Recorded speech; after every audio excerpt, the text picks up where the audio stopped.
Kalau ngomongin HP 4G murah meriah, pikiran saya nggak jauh-jauh dari HP Andromax yang dirilis oleh Smartfren. Sadar kalau murah aja nggak cukup, Smartfren kini bekali fitur-fitur kekinian di Andromax terbarunya, yang speknya pun lebih ganteng dari Andromax B yang pernah saya review sebelumnya. Apa aja sih yang bikin saya kesengsem dengan HP ini? Saya Arya dari Gadget Gaul dan inilah review Smartfren Andromax L.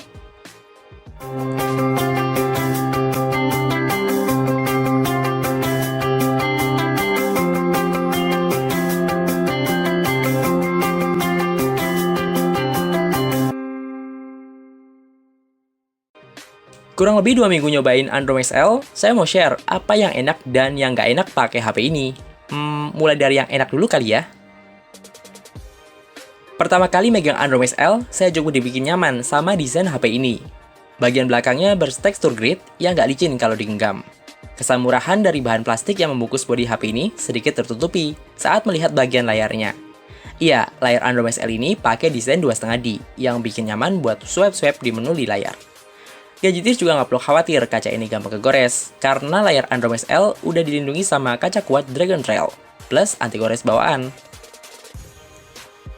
Ngomong-ngomong soal layar, Andromax L ini dibekali layar 5 inci dengan resolusi SD 720p, yang lumayan asik kok buat nonton video atau sekedar liatin timeline Instagram kamu. Tapi ada yang lebih menarik dari layar Andromax L ini, yaitu hadirnya teknologi SVI atau Sunlight Visibility Improvement. Bukan sunlight cuci piring itu ya. Teknologi SVI ini bikin layar Andromax L tetap kelihatan jelas pas dipakai di bawah terik matahari.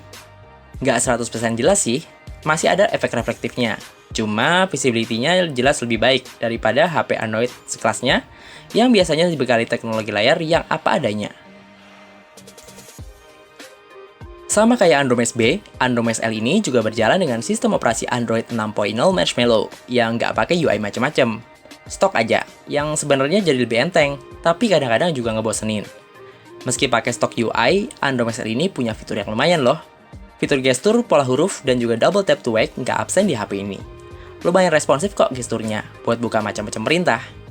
Oh ya, kalau tekan tombol power 2 kali secara cepat saat layar mati, juga bisa buat ngaktifin kamera loh.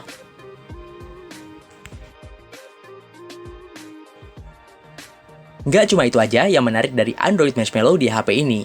Iya, sejak Android Marshmallow, Google ngizinin microSD buat dijadiin sebagai penyimpanan internal. Nah, kalau ngerasa internal 16GB di HP ini masih kurang buat nyimpen ini tuh, format aja di setting ini. Ngecek sensornya, lagi-lagi HP Andromax masih belum bisa diajak nonton VR karena absennya sensor gyroscope. Tapi sensor-sensor lain masih lebih banyak yang jalan kok. Tuh ada magnetic sensor juga.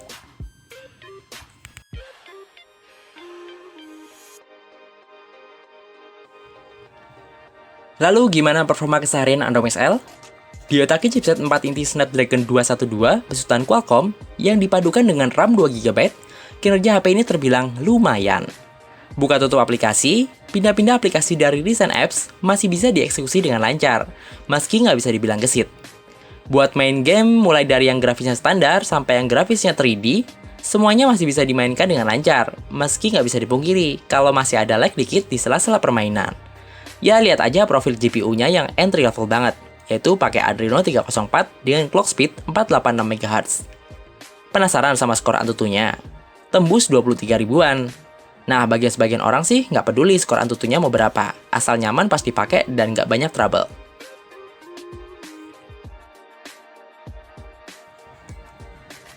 By the way, chipset Snapdragon 212 ini ternyata punya kemiripan dengan chipset Snapdragon 210 yang dipakai di Andromax B.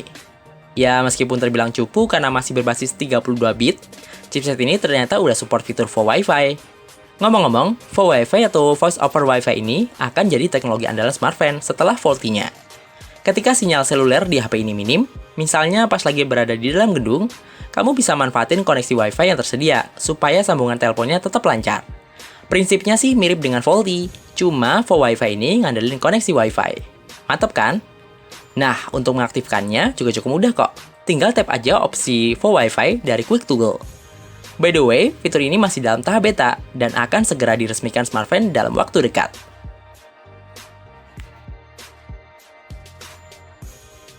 Beda dengan Andromax B yang diluncurin bersamaan, Andromax L ini punya persenjataan fotografi yang lebih baik. Di bagian belakang, perangkat ini hadir dengan sensor kamera beresolusi 8 megapiksel, plus dukungan lampu flash LED. Fitur pendukung yang tertanam pun terbilang lengkap, seperti autofocus, fitur pendeteksi wajah, setting ISO hingga 1600, pengambilan gambar secara berturut-turut, reduksi mata merah, saturasi, kontras, dan lainnya. Lalu gimana dengan hasil fotonya? Foto-foto di outdoor dengan cahaya yang berlimpah, hasil fotonya cukup bagus, meski terkadang overexposure. Dilihat dari layar HP mungkin masih kelihatan cakep, tapi kalau pas di zoom di layar yang lebih besar, hasilnya nampak pecah. Untuk foto-foto di dalam ruangan dan cahaya seadanya, hasilnya kurang menggembirakan karena noise ada di mana-mana. Dengan harga segini, emang kita nggak bisa nuntut lebih dapat hasil foto yang lebih baik lagi. Kamera depan 5 megapikselnya cukup baik kalau dipakai buat selfie di siang hari yang terik. Gak banyak mode yang bisa dieksplor, bahkan fitur Beautify juga absen di HP ini. Buat selfie low light juga menurut saya kurang. Untungnya ada LED flash di depan yang membantu pencahayaan. Bisa diset otomatis nyala saat harus selfie di tempat yang minim cahaya. Begini hasilnya.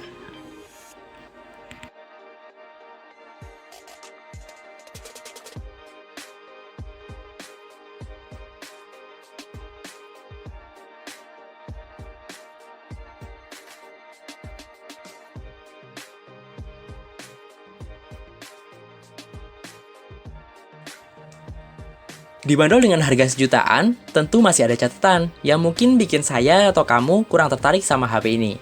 Pertama, nggak ada LED notifikasinya. Sepele sih, tapi rasanya agak kurang gitu buat saya yang hobi chat atau main sosial media kalau HP nggak ada lampu kelap-kelip pas notif masuk. Kedua, kapasitas baterainya cuma 2400 mAh.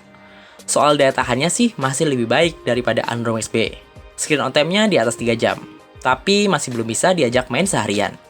Ngecasnya juga lumayan lama, dari posisi 5%, ngecas ditinggal 2 jam, persentase baterainya masih jalan di angka 80%-an.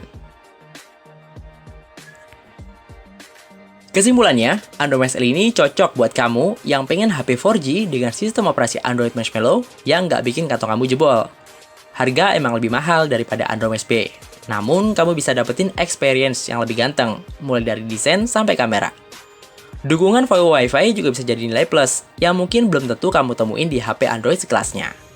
Nah, buat kamu yang butuh koneksi 4G yang ngebut, stabil, dan sering pindah-pindah wilayah, mungkin Android XL ini bisa kamu jadiin sebagai HP dari driver. Namun, kalau kamu lebih sering pakai smartphone buat gaming, atau doyan gonta-ganti pakai data internet, lebih bijak sih lirik HP lain yang harganya mirip-mirip, tapi bisa diajak ngebut.